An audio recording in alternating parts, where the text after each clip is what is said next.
Welcome to Releasing Your Inner Dragon, where story creators talk story creation. Drake is an award-winning fantasy novelist and creative writing teacher. You can find his epic fantasy series, The Genesis Oblivion, on Kindle Vella. Marie runs a fantasy world-building channel called Just in Time Worlds, and her first book, The Hidden Blade, is available on Kindle Unlimited.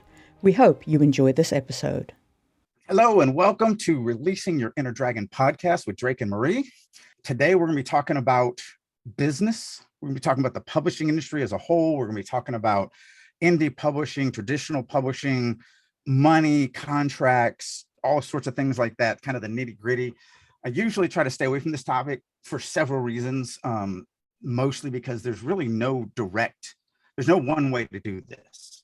The way I always explain it is, because everybody says, well, we're all on the same path. And I said, yes, we are all on the same path. We're just not walking down that path together. We're actually turned sideways looking at the forest, and we have a machete and we leave the path and we chop through the forest, making our own way through the forest with our own machetes. No two ways that have ever been done the same in this industry. As always, if you listen to this on podcast, make sure you add us to your favorites list or hit the subscribe button, like button. It really does help us out a lot. So please, if you are not, please do that. I think it's less than half of the people who watch this are actually subscribed to it. So, do us a favor and do that at least. And if you want to stay in touch with us, you can go to our websites and join our mailing lists. Okay, so on the topic of publishing, I guess there are two major things, a major split in the road, if you will, of traditional publishing versus indie publishing. And we were talking about this earlier, and so I'm gonna drop that same thing. It is like you're on a fork of a road and you're looking down two paths. The difference is that one path is like this weird hunting trail through a really terrifying forest that has a lot of monsters that will kill you, and the other fork in the road has a giant 50-foot tall cement wall with barbed wire and electric fences and guns and all sorts of laser beams and everything else, and you're just not going to get past that way. And that's kind of the difference between traditional publishing, which is nearly impossible to break into, and indie publishing, which is so wrought with traps and death and destruction and everything else that neither choice is a really good choice when you're sitting there staring at them. Yeah, neither of them look that attractive when you've finished your book, you've edited it, you're ready for the world to see it, and you're faced with this not great choices. So today we thought we would talk about how to make those choices less scary, to address how do you break into traditional publishing if that's the route you choose to follow, and what do you really need to do to successfully self-publish. Obviously, none of this is, set in stone. It's not like you're going to follow this recipe and definitely be successful. But I guess we've both been down this road. I'm launching my second book. Drake's been traditionally published and is working on his self-publishing novels as well. So we at least have some experience that we're happy to share. I think we should start with the traditional side first. Mm-hmm. Because I think that, first of all, it's a very fog of war. Like the first time I ever read a publishing contract was when I was handed a publishing contract to sign. And I just think that's too late. Like, if you don't understand what's going on and everything else beforehand, then you're really going into it blind. And yeah, your agent kind of is there to help with that and so on and so forth to an extent. In terms of traditional publishing, most traditional publishing houses will not accept a direct query letter. They will not accept a direct manuscript. It's called an unsolicited manuscript. If they don't ask you for it, don't send it. There are still a few. I think Tor still has a slush pile.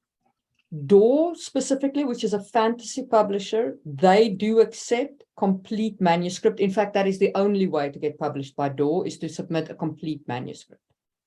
I'm pretty sure, I don't know of any, other than nonfiction, I don't know of any traditional publishers. Like, that's rule number one. I get this, I used to get this all the time. I haven't as much anymore recently, but I get asked a lot, So I'm halfway through my manuscript, or I've finished the first draft, but I still got a lot of work to do. Should I start submitting now since it takes so long? My answer is always no. The publishing industry is actually an incredibly small industry, and everyone knows everyone. And the absolute worst thing that can happen to you if you're trying to break into the traditional game, the absolute worst thing is for an agent or an acquisition editor to go, wow, that sounds really interesting. Send me the manuscript. And you go, well, I'm not done yet. You literally are blacklisted at that point. You are Satan incarnate. They hate your guts. You have wasted their time. They will never look at anything you write ever again. So in fiction. Now in nonfiction, a lot of nonfiction is sold basically just off of a synopsis. Nonfiction is a very different game. So in nonfiction, your query letter isn't like, here is, my outline of my book and my book is ready for submission.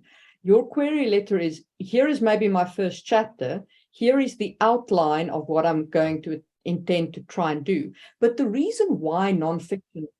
It's also your qualifications for being the one to write that nonfiction. Yes, your qualifications and the research process and everything else. But the reason why nonfiction is like that is because nonfiction requires a different approach from the writer. You're going to be putting in presumably a chunk of research to produce this book that is then going to, be published on a specific author platform and all the rest of it. It's a very different ballgame. But in the fiction world, what they want is they want your document to be ready when they say, yes, okay, send me the document. And the big reason for that is very simple. 99% of people who start writing a novel never finish it. Even if somebody is like, well, it's so crazy. And I used to spend a lot of time with agents. I don't so much anymore. But one of the craziest things that, for the agent friends that I would have, and we'd hang out at writers' conventions that I was teaching at or whatever, and every one of them would say, oh yeah, I asked for X number of manuscripts every time I'm at one of these writers' conventions, and only about 10% of the people actually send them to me. I mean, think about that.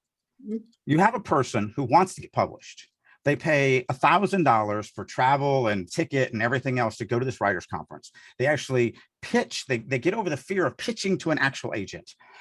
The agent says, wow, that actually sounds really interesting. Here's my card. Send me the first 6 chapters. And then they don't ever send it.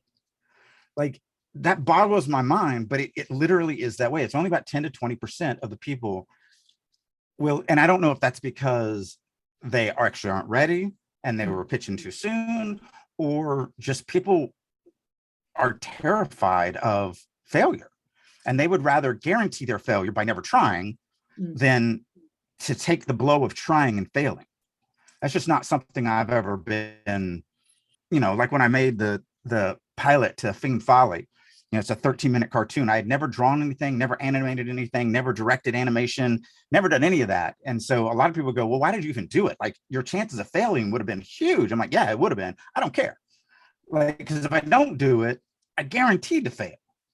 So I'd rather just go ahead and do it and see where it goes from there. You will always regret more what you didn't do than what you did.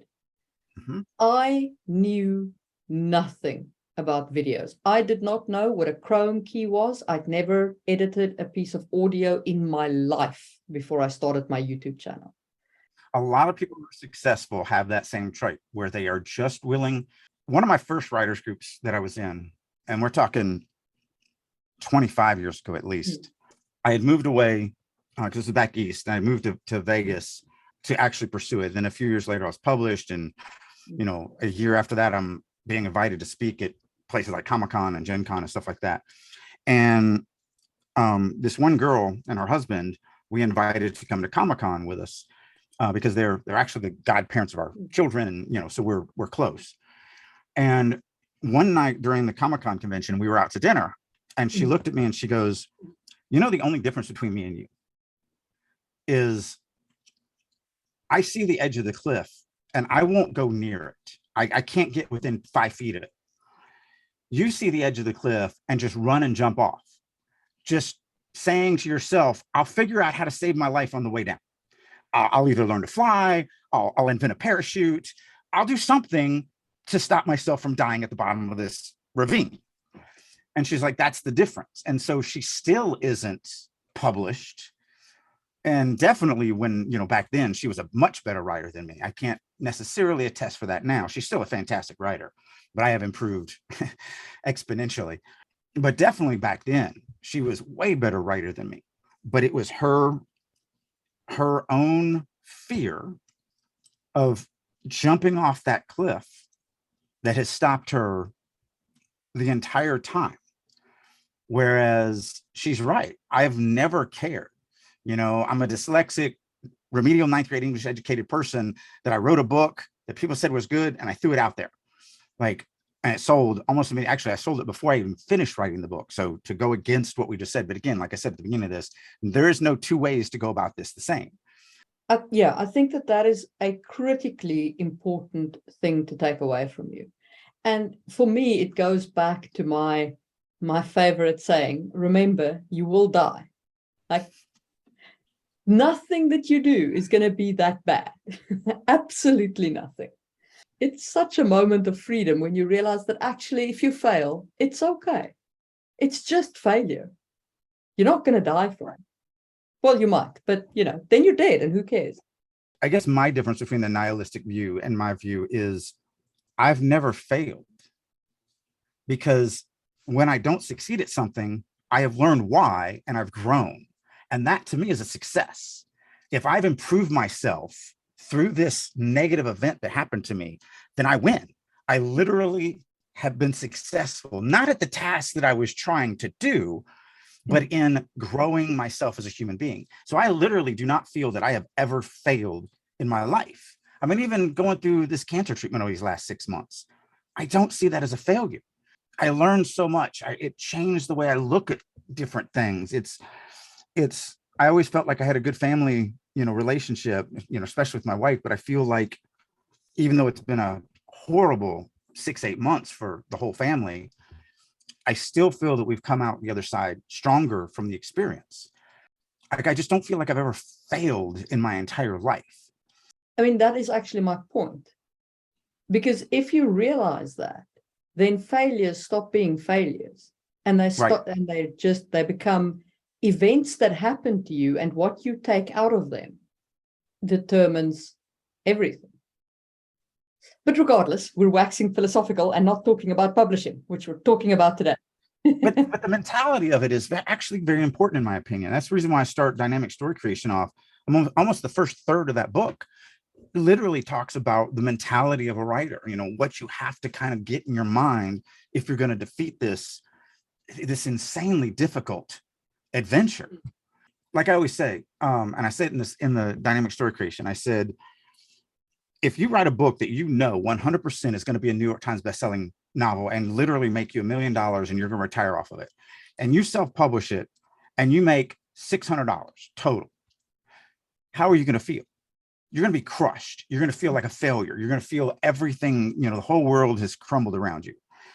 But if you write the same book, know that it's not going to be successful. Know that it's not really that good. It's your first book and you throw it out there. No, you're not going to make a single dime off of it. And you make $600. How are you going to feel? It's the same $600 in both situations. Like both of them will buy you, one little thing that's nice, and that's it. Like you're not retiring off of that. And yet in one, you feel like a hero, and the other, you feel like a zero. Mm-hmm. And it all comes down to your attitude and your mentality. I do think it is that important. And I think that's really where you have to start. It is important. But let's talk a little bit about traditional publishing and the importance of networking and the query letter. Because those two things are the two big things. That's how you get past the impenetrable wall on the traditional publishing route. In my opinion, people ask me all the time, like, what do you think is the best way to get traditionally published? The best way, bar none, is not to write query letters. It's to travel and attend writers' conferences that have agents that you have done research on that are representative of your work, that are in the industry that, the publishers that sell actively to the publishers that you feel is the best fit for you, and you go and personally court them. Because here's the reality. And yeah, you're talking about $1,000 to $1,500 every time you want to do one of these, especially if they're not, if they're local to you. Like we have 2 here in Vegas. So obviously it doesn't cost me that much to do those. But if I was traveling to wherever, it's hotel and food and travel and all that. But here's the reality. Let's say I'm an agent. I have a stack of papers. They look exactly the same. White paper, black letters, they're all basically formatted the same way. I'm going to read through 300 of them. How much am I going to differentiate between those? As opposed to I go to a writer's convention and I get pitched at by 50 writers or 30 writers during those 3 days. I see their face. I actually interact with them. I'm going to remember them so much more. And the reality is this is a buyer's market. You can't have Hemingways or Goldings or any of that anymore, guys that were notoriously hard to work with. You can't have that anymore. If you're a hard to work with author, you will not get published, because even if you're the best writer in the world, there are 30 people that are just barely, less best than you that are way better to work with. And I'm just not going to deal with your stupid attitude. You don't get attitude off of those query letters. You get attitude when you're sitting across somebody and you're talking to them and so on and so forth. So that is still in my mind.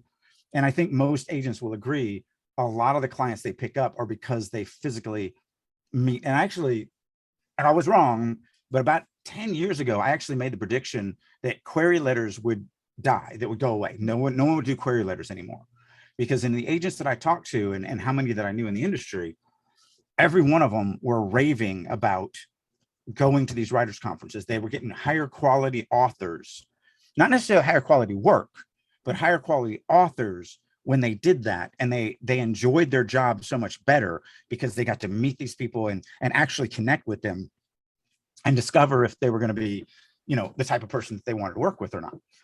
It didn't happen. I was wrong. My prediction did not come through. Query letters are still a thing, which is a shame. But I still think a lot of agents are getting out there and doing the face-to-face stuff. So when I was doing a little bit of like reading up on the kind of topic of getting published and so on, when I was making my own decision between traditional and self-published, what I commonly read from almost all authors is that they met the agent at a writer's conference and then submitted a kick-ass query letter, and that was how they got the agent. Mm-hmm.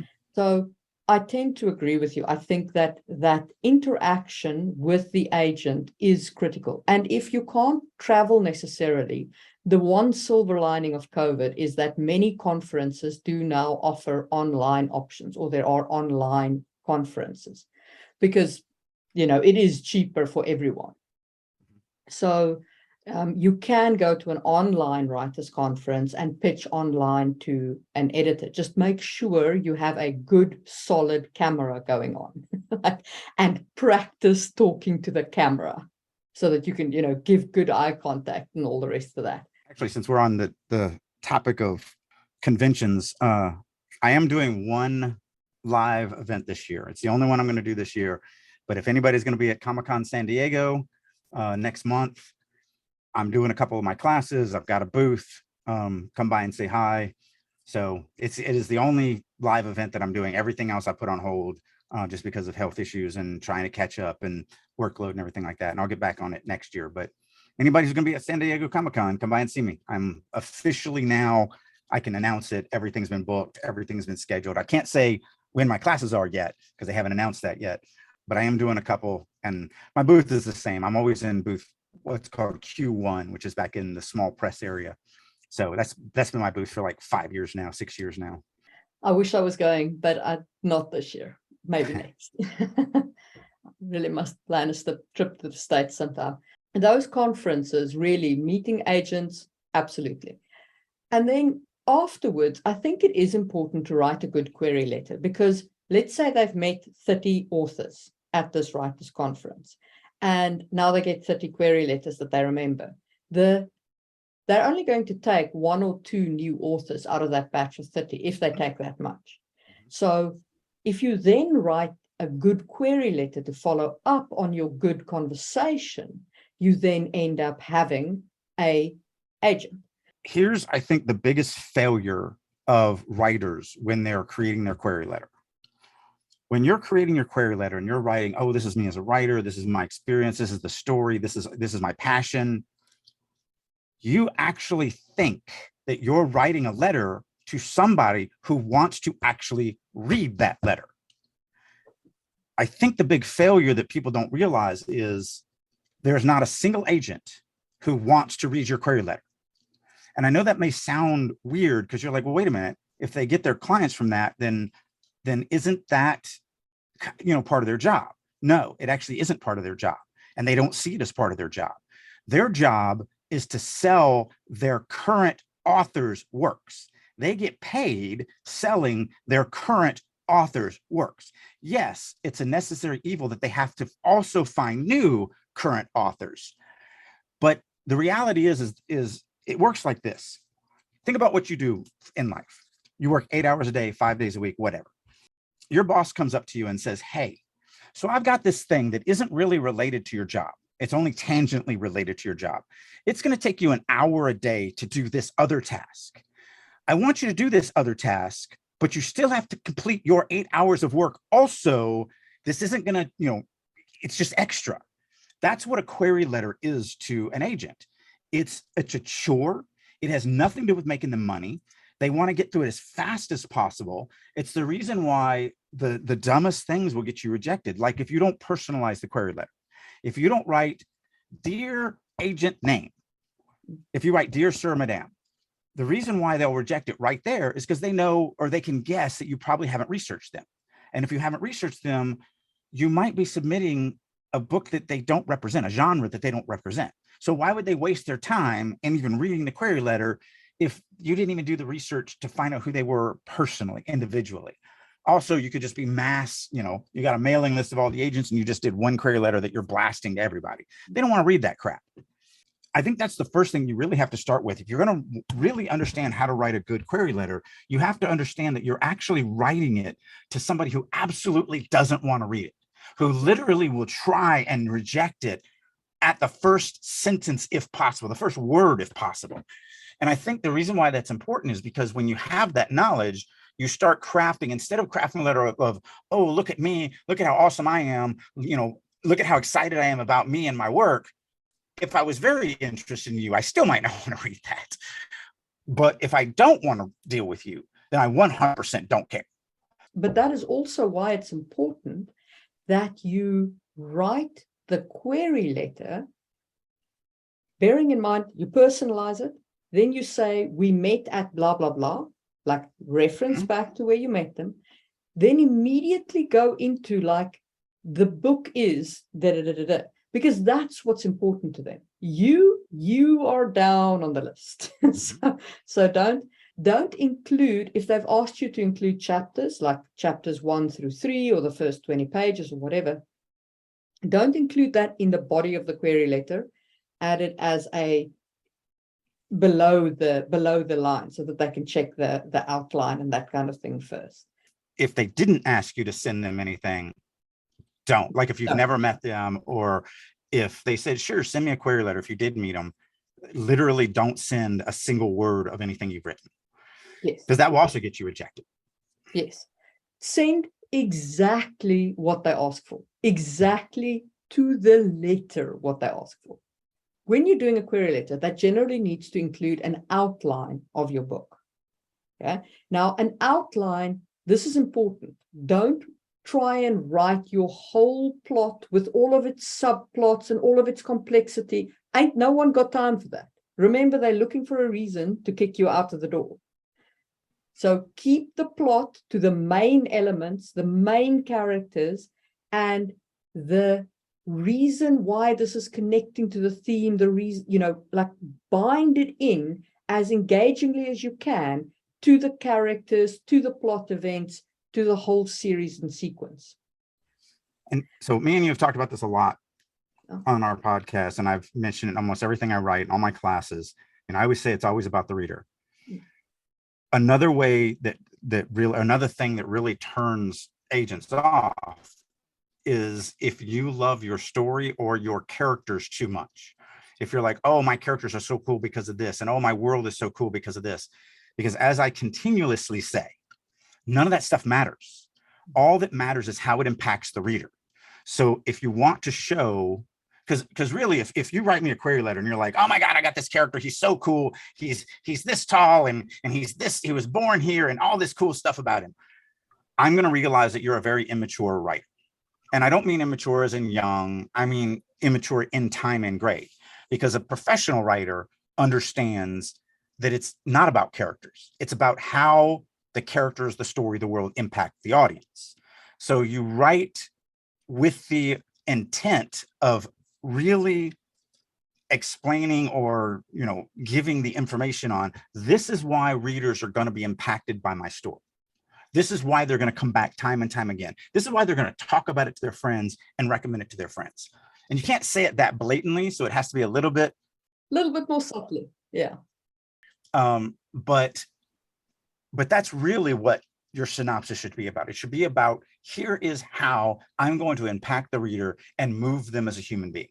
Once you get a query letter to an agent, you're going to get one of two responses. They're either going to say, yes, send me your whole manuscript, or they're going to say, sorry, I'm not interested. That's it. That's all you're going to get from them. Can I expand upon that? Yeah. Because first, I think you can get up to 3 responses. There's 3 different types of responses. And it's very, very important to pay attention to which of these 3 that you get. The first and the most common, 99% of them, are going to be what I call the quintessential boyfriend-girlfriend breakup letter. It's a form letter.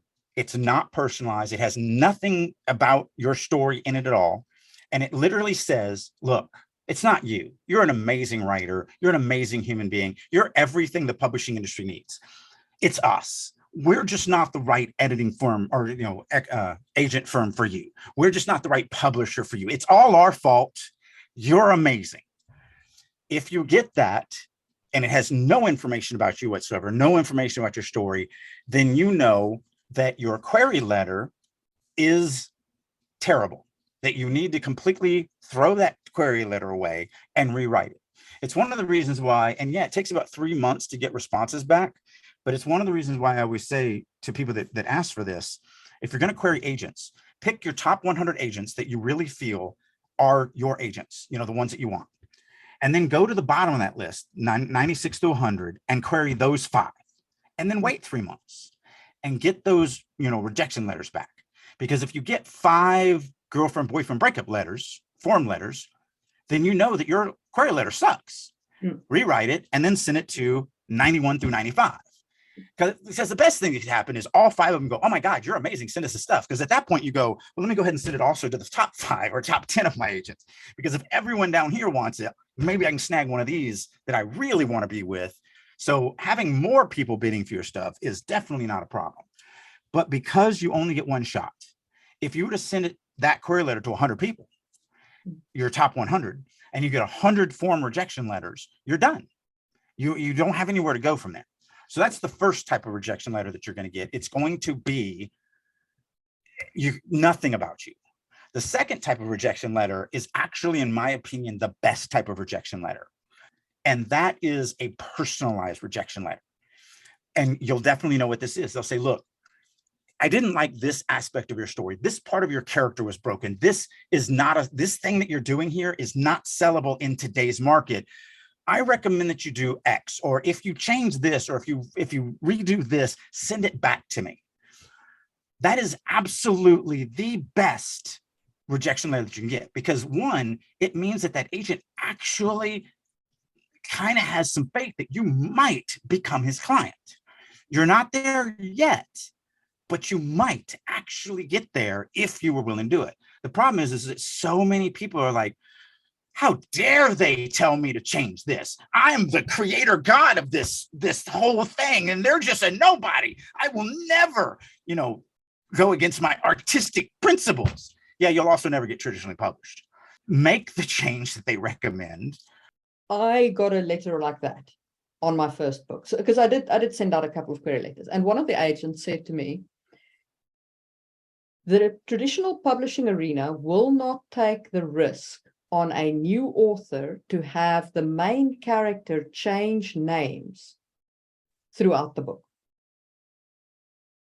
And I was like, okay, but that's kind of the heart of the whole book. That's not, a small change. Like, that's basically a different book.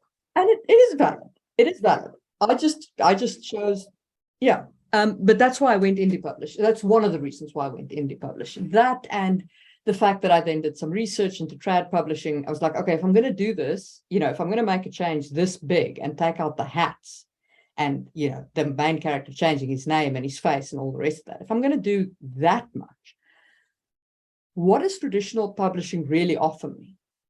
And then it was like, well, actually, if you don't market yourself, they don't do that much marketing for you. Like, nope. And I was like, well, if I'm going to be doing most of the marketing and I'm going to make this huge change that's going to dramatically alter my world, my magic system, my story, like everything, then I might as well try my luck at indie publishing. But anyway, so yeah, that is a rejection letter you can get. And then you're faced with a choice. You can reject, or you can reject that input, or you can make that change. And it depends really on how confident you are, because you can also submit to other agents. Like, just because one agent has said make this change doesn't mean that all agents are going to say make this change. Absolutely. Although I think you might find the consensus becomes more coalesced than you think, because these agents all kind of think the same way, because there's only a few publishers and they all think the same way. Yes, you can get an agent that will do different things, because there are individuals obviously in it. The industry is a bunch of lemmings. They literally don't think for themselves. They literally just follow the lemming in front of them. And if that lemming in front of them falls off a cliff and dies, then they just fall off the cliff and die, and they don't care. It's one of the reasons why I'm not a huge fan of agents, because not a lot of them really think for themselves. Because they really can't. And I'm not saying they're dumb. These guys are brilliant. The publishing industry is fundamentally risk averse, the traditional publishing industry, because their capital outlay for publishing a book is so large that they need to know that they're going to cover their costs. And that's one of the things that we discussed in our run up to this, is traditional publishing houses don't make that much money, because they take a chance on a lot of new authors, and very few of those authors pan out. As you said, 9% of their writers' works cover basically the whole catalog. Everything else is either making a loss or just barely breaking even. Here, I'll share that screen. So this is something I shared with her. This is from one of my classes, and this is a few years old, so it may have changed. I think this was 2016 or 2017 numbers. In the publishing industry at that time, only 9% of the books that they published actually made them money. And these are your A-listers, New York Times bestsellers. Only 51% of them actually covered their costs. They're called mid-listers, or B-level authors. This is kind of where I'm at in the traditional game. I've never been a New York Times bestseller or anything like that, but I cover my costs. I'll make you a few dollars. For a smaller press, I'm always their best selling author. But 40% lose money. 40% of every single book they publish, they actually lose money. And so, this is, and it might have changed a little bit over these last 5 or 6 years, but I don't think it's changed much. If it has changed, it's still about in the same pie chart.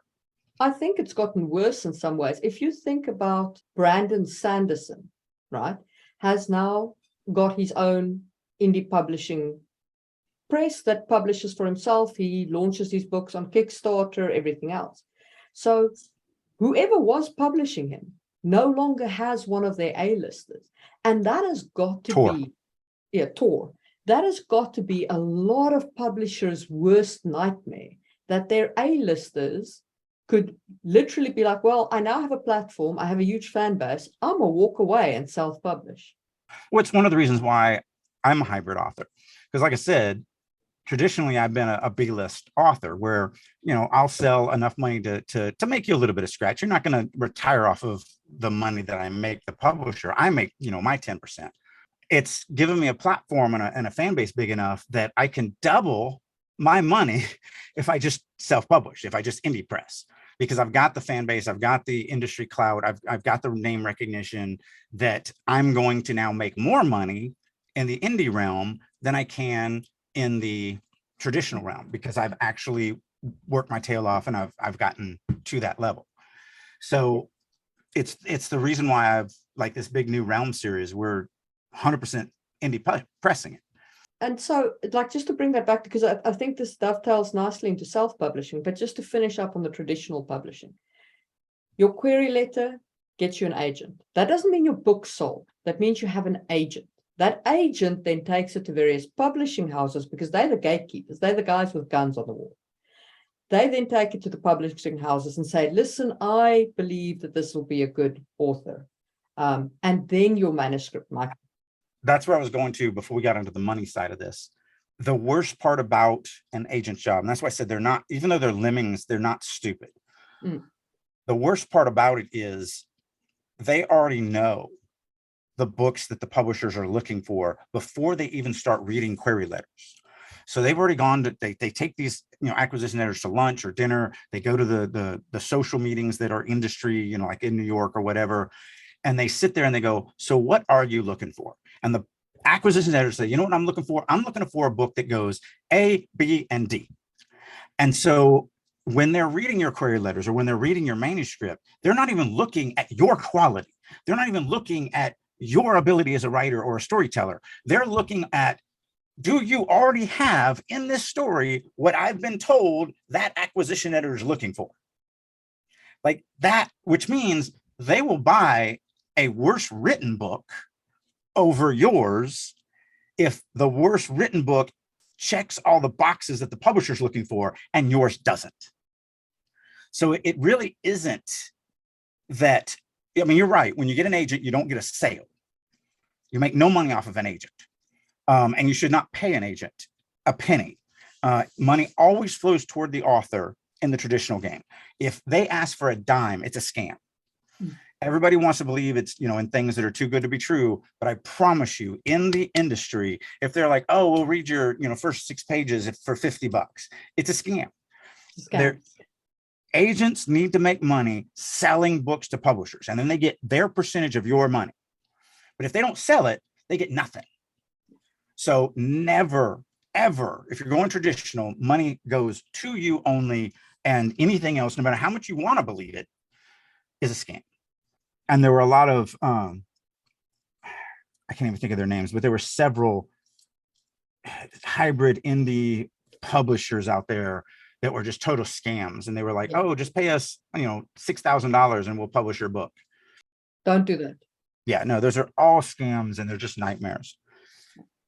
But that's actually more accurate. And the reason why it is so difficult to get your stuff published, because you're writing stuff years before an acquisition editor even decides what they're looking for. A publisher is even deciding what they're looking for.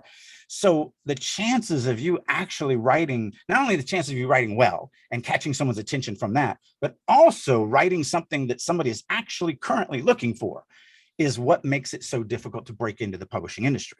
Because it's not necessarily about your skill. It's about what is the industry. And remember, it takes 2 years to come to market. From the time you make the sale, it takes 2 years for your book to hit the market. So what the publisher is actually doing is they are forecasting. They're going, okay, I see a trend, and I think in 2 years, readers are going to want this. So let me buy it, because it does take 2 years. I have a 2-year pipeline. So let me buy stuff now that is going to be released in 2 years that is going to hit the trend that I think is going to be there. It may not be there, but they think it is. So that's what they're buying off of. And that's why there's so much that goes into trying to get into the traditional game that has not jack all to do with you. So let's talk a little bit about the self-publishing industry and the pitfalls there, because the pitfalls in this unknown forest road are many, plenty lots. I think the biggest difference is where money flows to the author in traditional publishing, money flows away from the author in indie press. You're probably not going to make any money. You're probably going to spend more money than you ever make. And that's 99% of all indie published authors spend more money than they make. Absolutely. So things that you have to bear in mind if you're going the self-published route. First, there is the technical publishing. You are going to need a book cover, right? Now, you can buy a lot of pre-made book covers. They are available for about $50 to $100. And then you can alter it a little bit, maybe put some extra imaging on, put your letter templates on it, and do that. Or you can do what I did. I contacted an artist. I have custom design book covers. But, you know, custom design book covers do obviously cost a fair bit. Like I pay about $400 for my book covers. So my book cover artist is Robert Viacomo, and he's fantastic if anybody's looking for one. Yeah, the guy that's doing the maps for the Realm also does book covers and stuff like that. And his website is Boar Tower, like the animal boar, BOAR, and then tower.com. He is amazing to work with, very talented. And he actually has done traditional stuff too. He got out of the game, but he's done maps for Tor and DAW and stuff like that. And then he became a nurse, and that's his day job. But he is getting back into doing the more artistic side, because it is something, if you're an artist, you never can get rid of it, you know, completely. Even if you have to get a real job to pay your bills, you still never lose that artistic side. So his name is Miguel. He lives here in Vegas. He's absolutely fantastic. And he is looking for clients. So if you are looking for anything, boartower.com is a great, you can see some of his stuff. He just threw it up here recently, so doesn't have a huge amount of stuff on it, but he is fantastic. Okay, so there's book covers, maps, which obviously is another thing.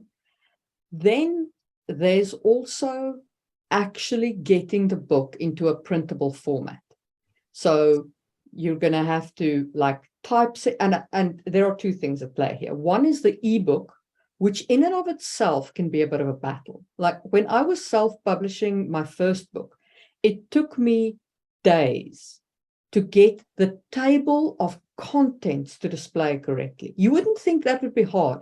It is unbelievably hard.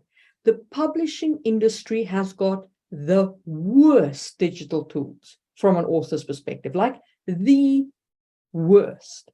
KDP's interface is really hard to work with. and it's because it's a one size fits all. And so they have to make these things that everyone uses exactly the same way. And like, so I was a professional typesetter when I first self-published my first thing. And I don't even remember what it was, but it was a long time ago. And ebooks were just coming out. It really wasn't that big of it. I mean, the Nook was still out when I was doing it. So that tells you how long ago it was. And, you know, I'm kind of ashamed to admit this because it was a huge faux pas on my part, but I could not get it as a professional typesetter. I'm very concerned about the look of the page, the fonts that's used, the spacing, the everything. And so the very first ebook that I did, I'd never done one before. It didn't display the fonts that I wanted it to display. And I'm like, well, what the crap? And so I spent weeks trying to force it to do this stuff, only to learn, oh, right, the user actually controls that. So you don't get any of those controls. And so it becomes very, very, very, very difficult on someone like me who wants everything to look exactly the way I want it to look, to give that control. Now I just don't care. Like, I thought an ebook is like, whatever it looks like, I don't care. No, but exactly. So ebooks have got a fair amount of complexity to get uploaded. Then print books, you need to have your fonts correct. You need to have everything. Now, here's a thing, okay, that you might not know, that you should understand. When you are doing your cover design for a print book, not an ebook's just the front page, but for a print book, you have to do the full spread, right? That includes the spine. Including the spine. The size of your spine is dependent on how many pages exist in your book. And the type of paper it's printed. And the type of paper it's printed. And because printing has not changed much since Johann Gutenberg invented the printing press in 16 whatever. Paper books are printed in increments of 16. So if your book is, say, not divisible by 16, it goes up to the next number that is divisible by 16. Like, not even joking.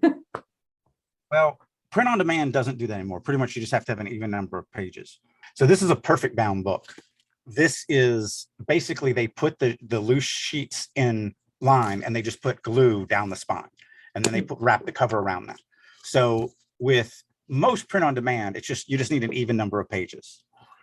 This one was traditionally, and it does have everything in either 16. I think this one was actually done in increments of 8. Okay. But what they do is they actually have a full piece of paper. They print both sides of them. And so you have page 1 and 2, and let's say your last pages are 399 and 400. So that's on one page. Well, actually, no, it'd be in the 8. So 1 and 2 and 7 and 8. Let's say they were doing an 8, or 16 would be 1 and 2 and 15 and 16. And they put those together and they run stitches through it. And then that all gets, this thing right here is called the header, this little piece of cloth in here, and the cloth runs down the length. And so everything gets sewed to that and then glued, and then the cover gets put on. I don't know if you really want to know that, but that is the big difference. You do. So the point with that, with a spine, is that your spine of your book needs to be the right size for the number of pages that's going to be in your book. The number of pages that's going to be in your book depends not just on your word count, but also on the size of the pages, like whether it's a 6x10 or a mass market or a etc.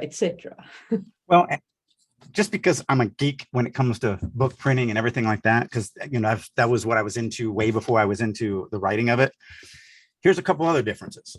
So this is, if you'll see that it's got a roughed up edge, that's called a deckled front edge. That's the old style where they haven't cut and cleaned that, so it's all kind of rough looking. You can't get that in print on demand. You get that, they're just using copy paper for print on demand. But here's another kind of interesting thing. This book is actually about 15,000 words shorter than this book, even though it is almost twice as thick. This book weighs less than this book, even though it's almost twice as thick. So the paper that was chosen for this was a very thick paper and a very lightweight paper. It has kind of that old parchment feel, which is why we decided to go with it. This is copy paper. Copy paper is some of the most dense, heavy paper that exists on the planet. So there's so much that you can get into when you actually traditionally print, as opposed to print on demand. Print on demand, perfect bind, you're stuck with what they have. They've got one type of paper. It has to run through their machines. Like, the funny thing is, I toured the factory that actually made the bigger book. And the paper is gigantic 6-foot tall rolls of toilet paper is what it looks like. It just looks like a giant roll of toilet paper.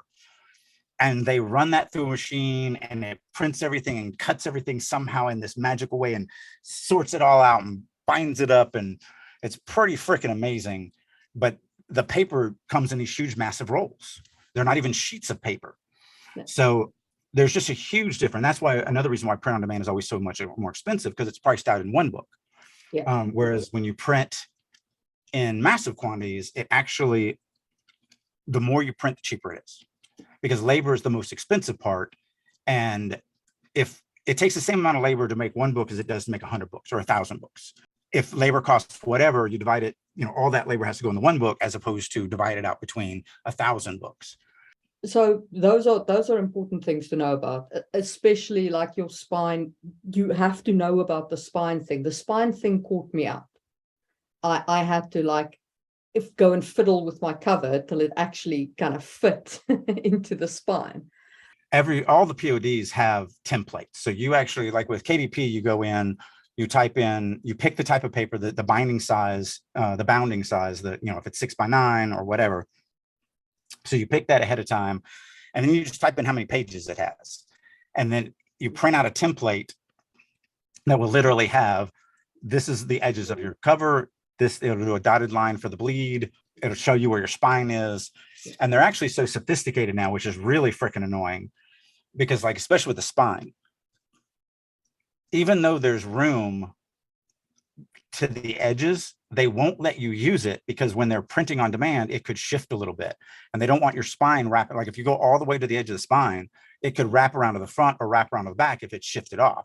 So they literally force you to do all the art, and somehow they've got the algorithms of the computer that actually look at it and go, oh no, you've got stuff, and they'll reject it, and they'll kick your covers back over and over and over again when you don't meet their specific requirements, which is so frustrating.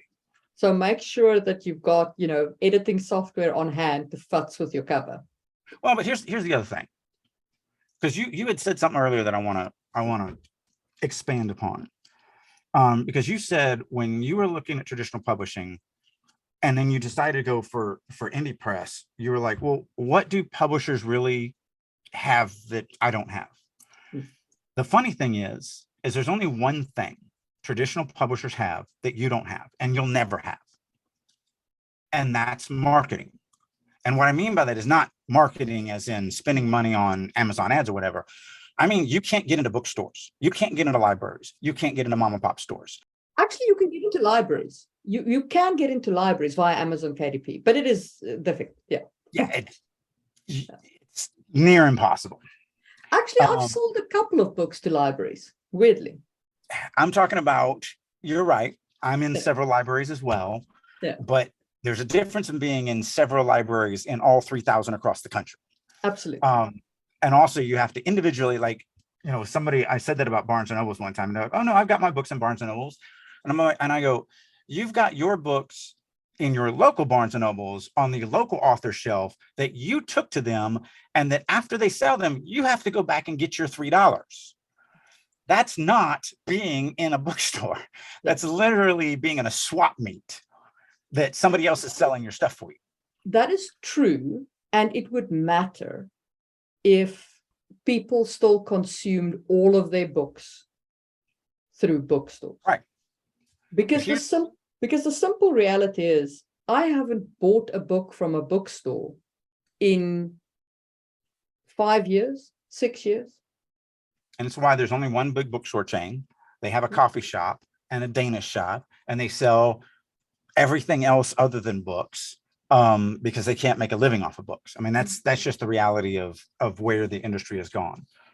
And yeah, most of us are buying our stuff off Amazon. So as long as you're on Amazon, you are on the biggest reseller, 100%. Again, it still does make a huge difference in the number of copies that are sold. It does. But so let's talk a bit about marketing, because I've talked about like the physical process of self-publishing, but let's talk about marketing, because this is an very important self-publishing. It is. But let me finish up before we get on to marketing. That's all the publisher industry has. Cover design, typesetting, editing, marketing, like we're going to talk about in a second. All of those things just take money. Even so, you were talking about, oh, you got to fiddle with the cover, and I was talking about, oh, the ebook stuff. You actually don't have to do any of that. There are a plethora of people that will do your cover for you for a couple $100. There are a plethora of people that will do your editing. There are a plethora of people that will make your ebook. There are a plethora. You can get covers. You can get literally everything that a publisher can do. You can pay for, but you're paying for it. That's you're either investing the time to do it yourself, or you're paying somebody for it. One of these two things is happening. So I just didn't want the audience to kind of freak out and go, oh, I don't know anything about programming or typesetting stuff. I knew nothing about any of this stuff. You're a computer programmer, so you are very computer savvy. Sure. But I mean, it is really, there's a lot to guide you through it. And if you get stuck, as you say, there's a plethora of people. There's an app called Fiverr with 2 R's that you can hire people on to do virtually everything. Yep. So, honestly, so I just wanted to make sure that they didn't think like, oh my gosh, I can't do this because I can't do these physical things.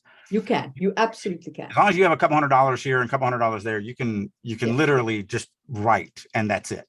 So let's talk about marketing. Mm-hmm.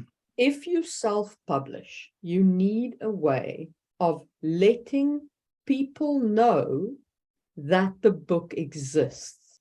The hardest thing to do as an author, harder than getting published traditionally, harder than getting up in the morning and actually writing every day, harder than anything in your life, is selling one book.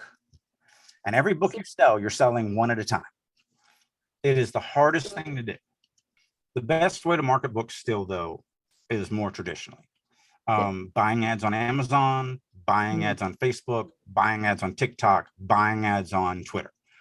Yes, you can try to create your own platform and get followers that way, but you are never going to sell as many books as if you have a marketing plan. If you can spend $2,000 a month, every single month, you will start making $4,000 a month or $5,000 a month or $3,000 a month. Marketing, I think that's where a lot of indie press fail, because they go, well, I don't want to spend any money on marketing because I might lose that money. Yes, you might. But if you don't, if you can, whatever your budget can, if you can do $200 a month, then spend $200 a month on actual marketing, not on YouTube channels or, podcasts like we're doing. These are all important. I mean, the reason why we're doing this podcast is to continue to grow both of our platforms. There's no secret in that.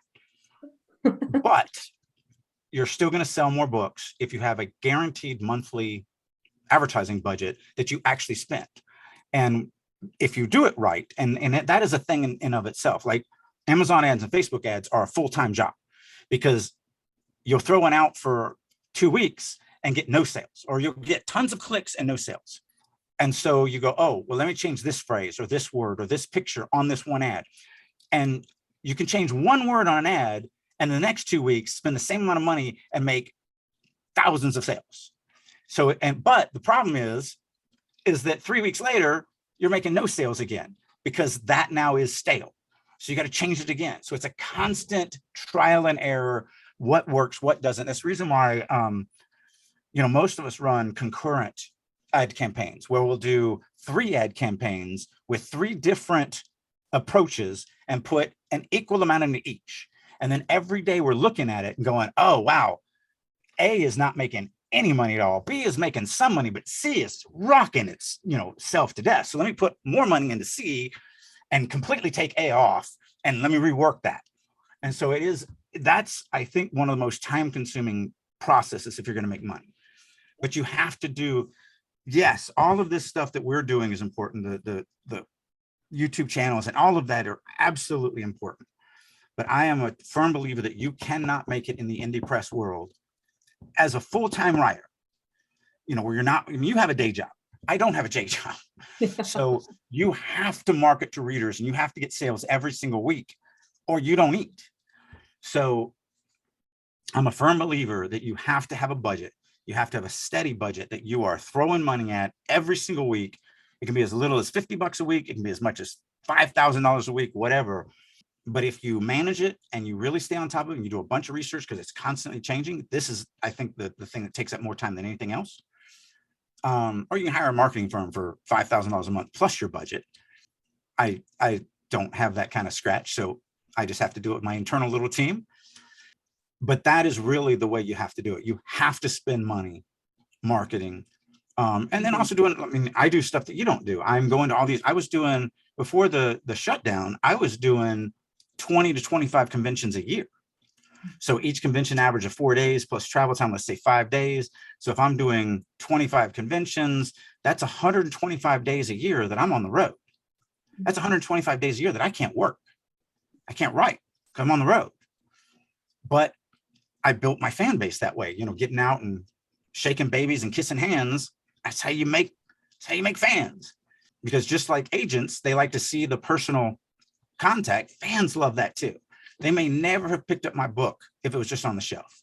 But when they saw me and were like, they saw me up on stage teaching or whatever, they're like, man, I love this guy. He's funny. He's obviously knowledgeable. Let me go talk to him. They come talk to me. I'm like, yeah, man, I'm so happy to meet you. This is great. They're like, wow, this guy's really an authentic person. Let me buy his book. All of these things are important. Yeah. But if you aren't spending money every single week on actual internet marketing, and the 2 big ones are going to be Facebook and Amazon, followed closely by TikTok. TikTok has really become a huge resource for authors. And I don't know why, because I'm not of the TikTok generation. So that entire platform Don't get it. boggles my mind. But that really is, and that's where you're going to spend the most money. And as with everything, you could spend $1,000 a month and make nothing. Yep. That's how it goes. And I think on that note, those are your two options. Your way to break through that gate is to court agents, and your way to make your way through the forest of self-publishing is to work really hard at getting your name out there and spend some money on advertising. And we will see you soon for another Releasing Your Inner Dragon. Bye. Hi guys, this is Marie from Releasing Your Inner Dragon, and I hope you're enjoying the podcast. If you're interested in more content on fantasy world building, head over to YouTube and look up Just in Time Worlds. I release tons of content there. If you'd like to check out my book, The Hidden Blade by Marie M. Mullaney, it is available as an ebook, audiobook, and print book on Amazon. Thanks for listening, and see you soon.